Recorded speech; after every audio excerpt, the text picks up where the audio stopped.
Acquis de droit.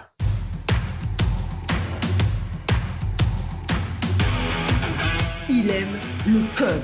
Il faut que la communication soit codée, mais de façon claire et transparente. La rigidité, c'est pas pour lui. Mon nom est Francis Parent-Valquette et vous écoutez le Sandro Show. Et le plus important, c'est qu'il est bélier. Quand j'étais jeune élève, jeune étudiant, on apprenait toutes sortes de salutations, de formules de politesse pour l'écriture, surtout quand on s'adresse à des gens qui sont soit en posture d'autorité ou des gens qu'on ne connaît pas, ou sans être en posture d'autorité, mais disons qu'on demande une faveur. Mettons que tu vas envoyer une lettre à la banque, ben, il y avait des formules de présentation, des formules d'appel, des formules de salutation. Et une d'entre elles était acquis de droit. En gros, quand tu dois t'adresser à quelqu'un que tu ne connais pas, ben c'est sûr que c'est pas poli d'écrire « Hey, chose ». Fait que tu écrivais acquis de droit. Supposons, je vais donner un exemple. Tu envoyais une lettre de présentation avec un CV, ben, tu ne sais pas c'est qui la personne aux ressources humaines, donc tu écrivais acquis de droit. Et un jour, j'ai décidé d'améliorer la qualité de mon français. J'en ai parlé même d'un premier épisode avec Hey Teacher, Let Those Kids Alone, que j'ai fait venir un tuteur, j'ai appris le français, j'ai retourné à mes bases, j'ai fait comme 4e, 5e, 6e année de français du primaire, et c'est là qu'on apprend toutes les règles d'écriture. Au secondaire, c'est plus des styles littéraires qu'on apprend, mais la grammaire, l'orthographe, on apprend ça au primaire. Fait que j'ai revisé ça. Ça a été, a posteriori, je pourrais dire que c'était un premier pas vers devenir une meilleure personne. Parce qu'avant ça, ça ne m'intéressait pas. Je disais, anyway, comme il y a des caractères automatiques. J'étais pas d'un bon état d'esprit ou dans un savoir-être qui me permettait de comprendre que c'est bien de s'améliorer. Tu sais, c'est correct de ne pas être bon, mais de vouloir s'améliorer, c'est encore mieux. Et ça de là dégradé plein de petites actions que j'ai prises qui fait l'homme que je suis 10-15 ans plus tard au meilleur que je puisse être. Et en commençant à m'intéresser au français, un jour, j'ai écrit acquis de droit. Je suis allé vérifier cette formule d'appel-là pour me rendre compte que ce n'est pas accepté en français. C'est pas correct. Tu ne peux pas dire ça en français. Je ne me souviens pas exactement de la règle. J'aurais peut-être dû aller chercher ça avant d'enregistrer le podcast, mais en gros, c'est pas une formulation qui est acceptée par la langue française acquis de droit ou c'est accepté, mais dans certains contextes ultra précis. Et la formulation qui est venue remplacer ça, c'est madame, monsieur. Donc, tu ne connais pas la personne, tu écris madame, monsieur, et ensuite, tu commences ton texte et tu écris, bon, ben, je me présente, je veux présenter mon CV, blablabla. Hier, puis sûrement je vais en reparler sûrement dans le prochain épisode, j'avais un document officiel à envoyer dans une institution publique et je devais me présenter. Donc, j'ai dit, je commence à écrire. Je sais qu'on n'utilise pas acquis de droit, donc j'ai écrit madame, monsieur. Et là, avec le mouvement des dernières années d'écriture inclusive, je me dis, je pense pas que j'ai le droit d'écrire madame, monsieur. C'est rendu que tu n'as plus le droit d'appeler une madame, puis tu n'as pas le droit d'appeler un monsieur, parce que ça se pourrait que dans ses sentiments, il n'y a pas l'impression d'être totalement un monsieur ou totalement une madame. Puis ça, je respecte tout ça. Sauf que ça devient un petit peu compliqué. Comment qu'on appelle les gens? Pour moi, c'est comme un peu un défi. Hein? C'est 39 années de conditionnement à dire monsieur, madame. Mademoiselle, c'était poli. Moi, pour être poli, j'appelais les jeunes femmes mademoiselle. Aujourd'hui, c'est une insulte totale. Ça veut dire qu'elle n'est pas mariée et ça sous-entend qu'elle n'est pas mariée et qu'elle voudrait se marier. En tout cas, ça a l'air d'être la pire insulte que tu peux faire à quelqu'un. Cela dit, écriture inclusive.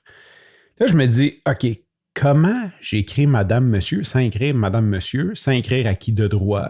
Fait que je m'en vais voir sur Internet. Mon ami Google, c'est tout. Et je ne sais pas trop ce que je tape, genre formule d'appel, écriture inclusive. Et notre bon gouvernement du Canada, oui, notre gouvernement fédéral, celui dirigé par Justin Trudeau présentement, a fait un site qui s'appelle nolangues-ourlanguages.qc.ca. Je vais mettre les notes, je vais mettre le lien dans les notes de l'épisode si jamais ça vous intéresse. C'est quand même... je peux pas dire que c'est intéressant. Je trouve ça...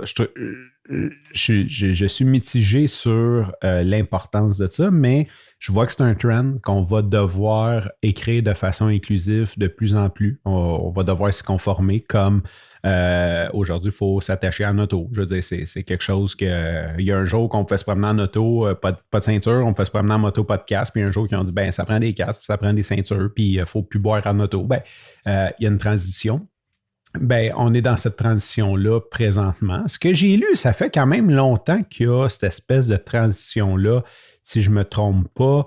J'ai lu vite fait sur... C'est en 2017 que le gouvernement du Canada a annoncé que les citoyens pourraient dorénavant indiquer leur genre. Donc, en 2017, le gouvernement a dit que on a plus que... C'est non-binaire, hein, c'est pas homme-femme. Et si c'est en 2017, avec la vitesse d'exécution du gouvernement, surtout fédéral, j'imagine que ça fait un bout qu'il y a des revendications pour ça. Hein, c'est pas comme le premier Luberlu en 2017, 1er janvier 2017, qui a écrit une lettre. Monsieur le Premier ministre, je suis tanné qu'il y ait juste masculin et féminin sur vos formulaires, s'il vous plaît, soyez plus inclusifs. Puis le 2 janvier, il a lu la lettre, puis il a dit « Ah, hey, c'est bon, on fait un site ». On passe une loi puis on change tous les formulaires à travers le Canada. Je pense pas. Hein. Il y a une certaine... Donc, c'est quand même quelque chose qui n'est pas si nouveau que ça. C'est nouveau pour moi, mais il y a quand même une certaine historique. Et sur ce site-là, j'ai recherché et je suis allé voir dans les formules d'appel. C'est très intéressant à connaître. Je vais mettre le lien comme je disais. Formule d'appel. Donc, formule d'appel, je vais lire le petit texte. Les formules d'appel traditionnelles sont monsieur, virgule, madame et madame, virgule, monsieur. Pour inclure tous les genres dans les lettres, comme dans les courriels, il est conseillé d'employer bonjour suivi d'une virgule plutôt que la formule traditionnelle. Donc, j'hésitais un peu sur le titre du podcast, l'appeler acquis de droit ou l'appeler genre bonjour remplace les formules de politesse. Je trouve il y a un côté, je comprends. Fait que maintenant, on n'utilise plus madame, monsieur, mais on utilise bonjour, virgule.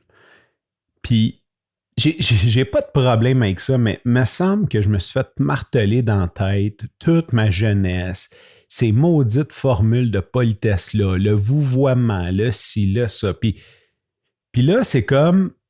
On enlève la politesse, l'espèce d'étiquette pour remplacer ça par bonjour, virgule. Moi, je suis certain que si j'avais écrit une lettre en secondaire 3 puis que j'avais écrit bonjour, virgule, j'aurais eu un rond rouge avec un X, genre. Comme ça aurait été impoli, trop formel, trop ci, trop ça. Et là, le gouvernement nous recommande d'écrire bonjour, virgule. Je ne sais pas, j'aime ça, j'ai pas d'opinion là-dessus. Je fais juste un constat. C'est quoi, bientôt... Il va y avoir des gens qui ne croiront pas au jour. Peut-être que les flat earthers, ceux qui pensent que la Terre est plate, le jour signifie que la Terre tourne. Donc, on n'a peut-être pas de bon jour. Fait que peut-être qu'en 2027, on va être encore plus inclusif. Puis la formule pour te présenter, ça va être Hey, point d'exclamation ou Yo, point d'exclamation. Il me semble chose. J'essaie juste de voir.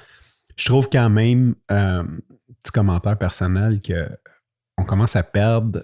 C'est beau vouloir inclure tout le monde. Je suis totalement d'accord avec ça, mais ça commence à faire perdre une richesse, une certaine connotation, une certaine subtilité à notre langue de simplement écrire bonjour, virgule. Je ne suis pas sûr d'aimer ça. Petite parenthèse, j'ai envoyé mon document.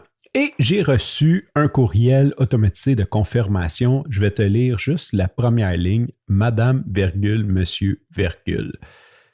Je suis parti à rire dans ma tête. J'ai dit, OK, je me suis cassé la tête vu que c'est une institution publique pour faire d'écriture inclusive. Et eux me répondent avec la formulation standard. Sur ce, je te remercie pour ton écoute. Je te dis à demain et bye bye.